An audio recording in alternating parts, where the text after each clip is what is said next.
আসসালামু আলাইকুম, আমি ইয়াসমিন। আজকে আমি বানাবো ডিমের কোরমা। তো আমি এখানে 3টা ডিম নিয়েছি। আপনারা আপনাদের সদস্য অনুযায়ী পরিবারের সেই রকম নেবেন, কমে বা বাড়ি নেবেন, কোনো অসুবিধা নেই। তো আমি তার সাথে কিছু মশলা নিয়েছি, আপনাদের দেখাচ্ছি। আমি এখানে পেঁয়াজ কুচি নিয়েছি 3-4টা, এবং আদা বাটা নিয়েছি, পেঁয়াজ বাটা নিয়েছি, বাদাম বাটা নিয়েছি, জিরা ধনিয়া বাটা নিয়েছি। তারপর এখানে টক দই আছে। তারপর এখানে কিছু মশলা আছে, দারচিনি, এলাচি, তেজপাতা। তো আমি সব কিছুই পরিমাণ মতো নিয়েছি। আপনারা ডিম পরিমাণে অনুযায়ী সেভাবে মশলাটা নেবেন।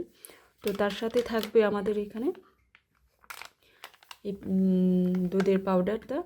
তো আমি এখানে গরম করে ব্যবহার করব পরবর্তীতে রান্নার সময়।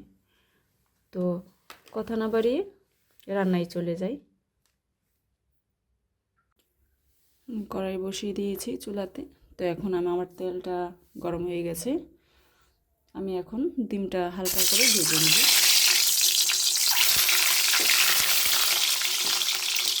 সামান্য তেল লবণ দিয়ে দেব।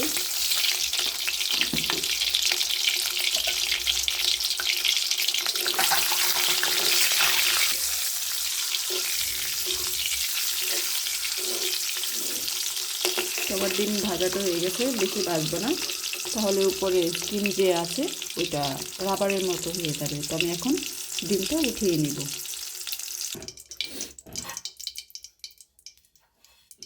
এখন পেঁয়াজ কুচি দিব।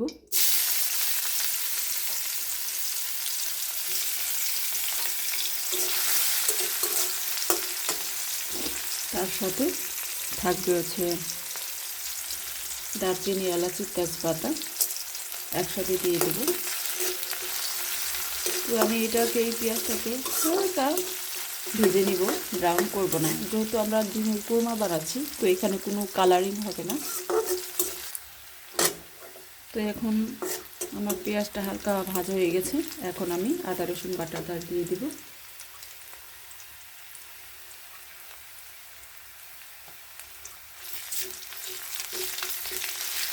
আদা রসুনের গন্ধটা না যাওয়া পর্যন্ত আমি হালকা ভেজে নিব।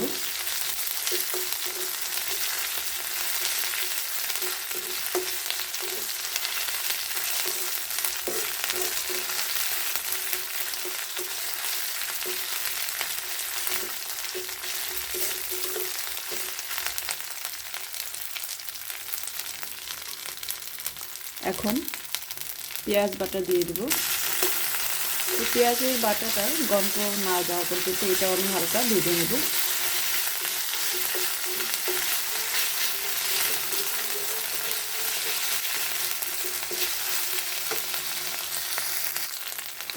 পেঁয়াজ বাটা হয়ে গেছে। এখন জিরা এবং ধনিয়া গুঁড়া দিব।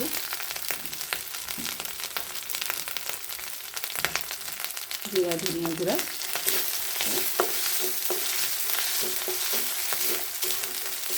এভাবে একটু একটু করে আমি কষিয়ে নেব এভাবে। তো এখন বাদাম বাটা দিয়ে দিব আমি। এখন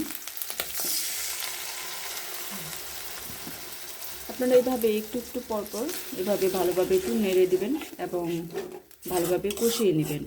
মশলাটা যত কষাবেন ততই আবার অনেক ভালো হবে। এখানে এখন লবণ দিব, আপনাদের স্বাদ অনুযায়ী লবণ দিবেন। আমি 1.5 চামচের মতো দিয়েছি এবং 1 চামচের মতো মরিচের গুঁড়া দিব। সামান্য আর একটু দেবো আমি।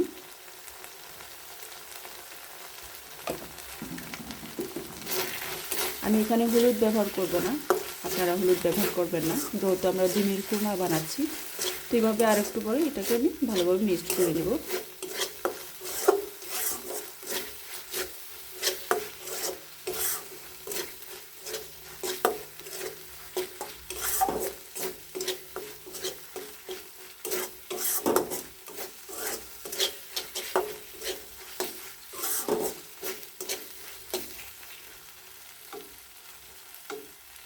তো এটাকে আমি একটু ভালোভাবে কষিয়ে নিতে পারবো। তো আমার এটাকে ভালোভাবে কষানো হয়ে গেছে। এখন আমি টক দই দিব।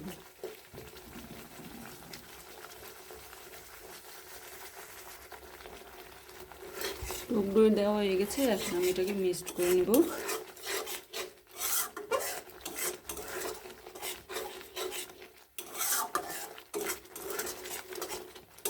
তো ভালোভাবে তেল উঠা না হওয়া পর্যন্ত আমি হালকা এটাকে ভেজে নেব। আমার কষানো হয়ে গেছে মশলাটা, এখন আমি ডিম দিয়ে দিব।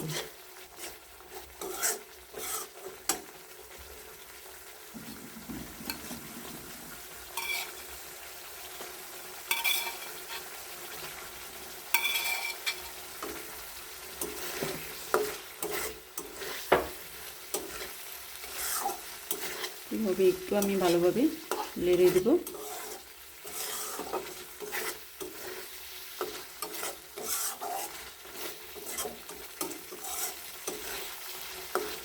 আপনারা দেখতেই পাচ্ছেন ডিমের কোরমার কালারটা কেমন। তো এই কালারিং করবেন, এর চেয়ে বেশি ড্রাইড করবেন না বা বেশি ঘন করতে যাবেন না।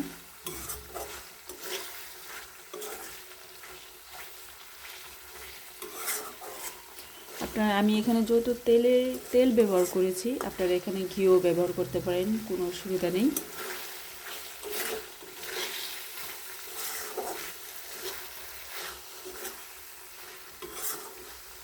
এখন আমি দিয়ে দেব দুধ।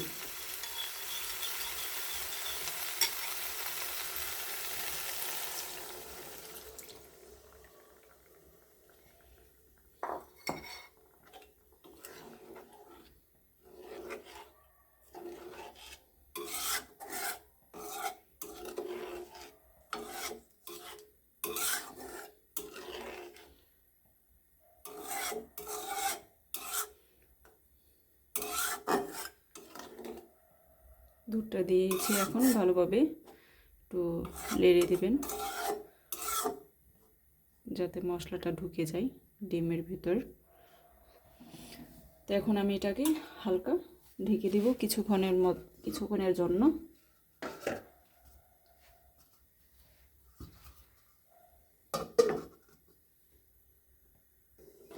তো আমি আবার একটু উঠিয়ে দেখব কি অবস্থা। ভালো, আমার ডিমের কোরমাটা হয়ে গেছে। আপনারা দেখতেই পাচ্ছেন বন্ধুরা ডিমের কোরমার কালারটা কেমন হয়েছে। এখন আমি এখানে পেঁয়াজ বেরেস্তা দিব। তা আপনারা চেষ্টা করুন পেঁয়াজ বেরেস্তা দেওয়ার জন্য। একটু নেড়ে দিব।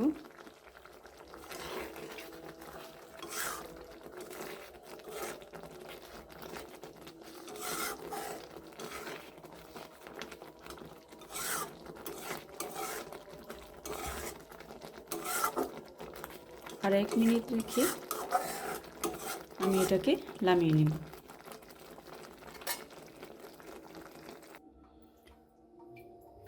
তো আবার দেখবো আমি কি অবস্থা। ও বাও, ডিমের কোরমাটা হয়ে গেছে। আপনাদের এখন আমি পরিবেশন করে দেখাচ্ছি। তো দেখেন, লক্ষ্য করে দেখেন, আমি যেই ঘনটা করেছি এমন ঘন থাকবে। তো এমন ঘন থাকলে খেতেও খুব ভালো লাগবে, যেহেতু আমরা ডিমের কোরমা বানিয়েছি। তো আপনাদের আমি এখন পরিবেশন করে দেখাচ্ছি। তো আমার ডিমের কোরমাটা হয়ে গেছে, আমি আপনাদের দেখাচ্ছি। দেখেন, এই কালার থাকবে এবং খেতেও খুব ভালো লাগবে। তো আপনারা প্রথম থেকে এবং শেষ পর্যন্ত দেখেছেন, তো অবশ্যই একবার হলেও ট্রাই করবেন এই ডিমের কোরমাটা। তো আমি যেই প্রসেসে বানিয়েছি, যে সিস্টেমভাবে, যেভাবে সব কিছু পরিমাণ অনুযায়ী আপনারা সেভাবে তৈরি করবেন। তো ভালো থাকবেন, সুস্থ থাকবেন। আল্লাহ হাফেজ।